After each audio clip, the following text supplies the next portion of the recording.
Hey everybody, today we're going to look at accuracy and precision. Now the way we use accuracy and precision in science is different than what we would use these words in everyday language, because we kind of think of accuracy and precision as being very similar to each other, but in chemistry and science they're very, very different. So let's take a look at what I'm talking about. And this is important when we're dealing with measurements. So when we make a measurement in the laboratory, it's very important that we make sure that our measurement is correct, and we also want to make sure that it's reproducible, because if it's not reproducible, then it's really not scientific.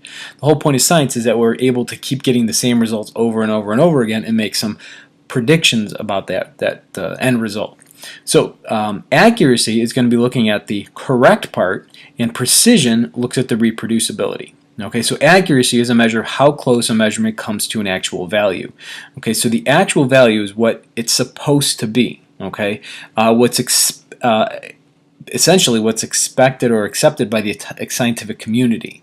So for example, let's say that the density of something is, we're going to do an example of this in just a little bit, but let's say the density is like 5.2. Well, your experiment should get that same result. Okay, now percent error is what we use to measure accuracy. So if we're going to measure the accuracy, we're going to use this equation down here to measure how accurate, how close we're coming to the target, which would be the actual value, which is your expected. All right, I'm changing the words here just a little bit because it's a little confusing with another calculation later down the road, so I unified everything. So what you're going to do is you're going to make a measurement. So the experiment is going to produce a measurement, and that's what you're going to put here. So that's U, and the expected is basically the scientific community. Okay, so this would be your scientific, or what is accepted in the real world. Okay, now there's other ways of getting this exact value or expected value other than just looking it up. Most of the time what you're going to do is you're going to look this information up. You're going to have to look it up in a book. Okay, so what is precision? Well, precision is a measure of your ability to reproduce it. So you want to be able to get that same result over and over and over and over again. So let's say that our mass is equal to 2.65 grams. All right, that's the expected. That's what we know it should be. Okay, so that's the target we're looking for. That's our expected value. Now, let's say you make a measurement and you say that it's 1.45 grams. Well, if that's your experimental amount, you tell right away that that's not really that accurate at all. So that's bad data. All right, so you make another measurement, you fix and fine-tune things, and you get 2.63. And like, okay, good. Now we're close to the target. So we're very accurate in that measurement. Now notice, from here to here, we weren't very precise because our precision has changed. We went from one number to another. But if we make a third measurement and we end up getting 2.62, still pretty accurate, we're still pretty close, and now we have a level of precision. Okay, so we can see that our precision just tells us that we get the same results over and over, or very close to the same results over and over. Okay, let me give you an example. Let me show you something here with using a dartboard. Okay, and if we're looking at a game of darts and you're going to try to shoot the darts, we're looking at accuracy. Okay, most likely what you want to do is shoot for the bullseye. Okay, so if you're able to hit that bullseye over here, right, that means that you're accurate, right? You hit that bullseye. All right, so that would be a measure of accuracy. If I wanted to hit the 18, that's a bullseye. Well, it's a bullseye, but that's accurate. If I want to hit the 20 up here at the top, that's an accuracy. Accuracy, wherever you want to hit is where you're going to hit. That measures accuracy. Now, precision means that your measurements are all in the same spot. So let me give you an example of what I'm talking about. I'll show you some examples of measurements here. Okay, so let's get rid of this.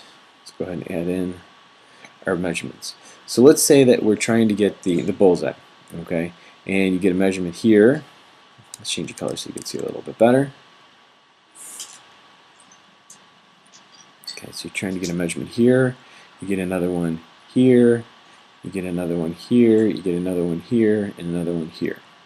Okay, so these are your measurements, or you're throwing darts, and this is what you get. Well, one of your measurements was accurate, and a whole bunch of them were over here. So what this tells me is that your level of accuracy is off a little bit. You're not quite accurate because you're not quite hitting the mark you're supposed to be. But these measurements are all clustered together, which shows me that you're precise. This one just being an outlier, it's not quite in the data, and that happens. You're going to see that in your measurements. What you're looking for is that you're getting precision and your data is coming out the same over and over and over again. So you're hitting the spot, you're just not hitting the right spot. So this is precise, but it's not accurate. Okay, so let's take a look at another example. Okay, so let's say you are shooting and your dart hits here, it hits here, it hits here, it hits here, over and over and over again. Okay, so this set of data point that you have, these are going to both be accurate because you're hitting the mark you want, and precise because you keep hitting it over and over and over again. So that's accurate and it's precise. Okay, let's try one last one here to give you another idea of how things can turn out. Okay, and it would be where you have a dart lands here, a dart lands here, a dart lands here, a dart lands here, a dart up here. Okay, now, even though you got one dart here that matched the accuracy, the precision is terrible. Okay, your precision is bad and your accuracy is bad. This is definitely what we don't want in the lab. Okay, so what we're looking for is that you're both accurate and precise. Okay, so let's take a look at some actual data in the lab to make this look a little more sense here. Okay, so let's say we do an experiment and you are looking for the density of aluminum. Alright, so you're trying to find the density of aluminum. The actual accepted value of this is 2.70, and this is 3 sets of student data. Okay, student A has data that's 3.21, 3.3. I'm not going to read them all, but you get the idea. Student B and student C. Now if we look at student A, the mark that the student is looking for is 2.7. Student A has 3.2, 3.3, 3. We would say that this is precise because all of the data is pretty much the same. Okay, pretty close together, off a little bit, and I'll talk a little bit more about that when we get back on significant figures, but essentially the student keeps getting the same answer over and over again, but it is not accurate because the goal is to get 2.7. So this is precise, there's a level of precision, but there's no accuracy here. Student B looks really good. It's both precise and accurate. Okay, because notice 2.69, 2.68, they're all very close to the target and they're all pretty much close together. Alright, and student C has no accuracy and no precision. This is just really, really sloppy. So this is what we don't want. I don't want to see this in the lab. Okay, this tells me you're not measuring things properly. You're sloppy. You're not paying attention to what you're doing. There's no precision. This is the ideal. This is what you would love to see. So if we can get this, this is great. And this is where most of you are going to fall.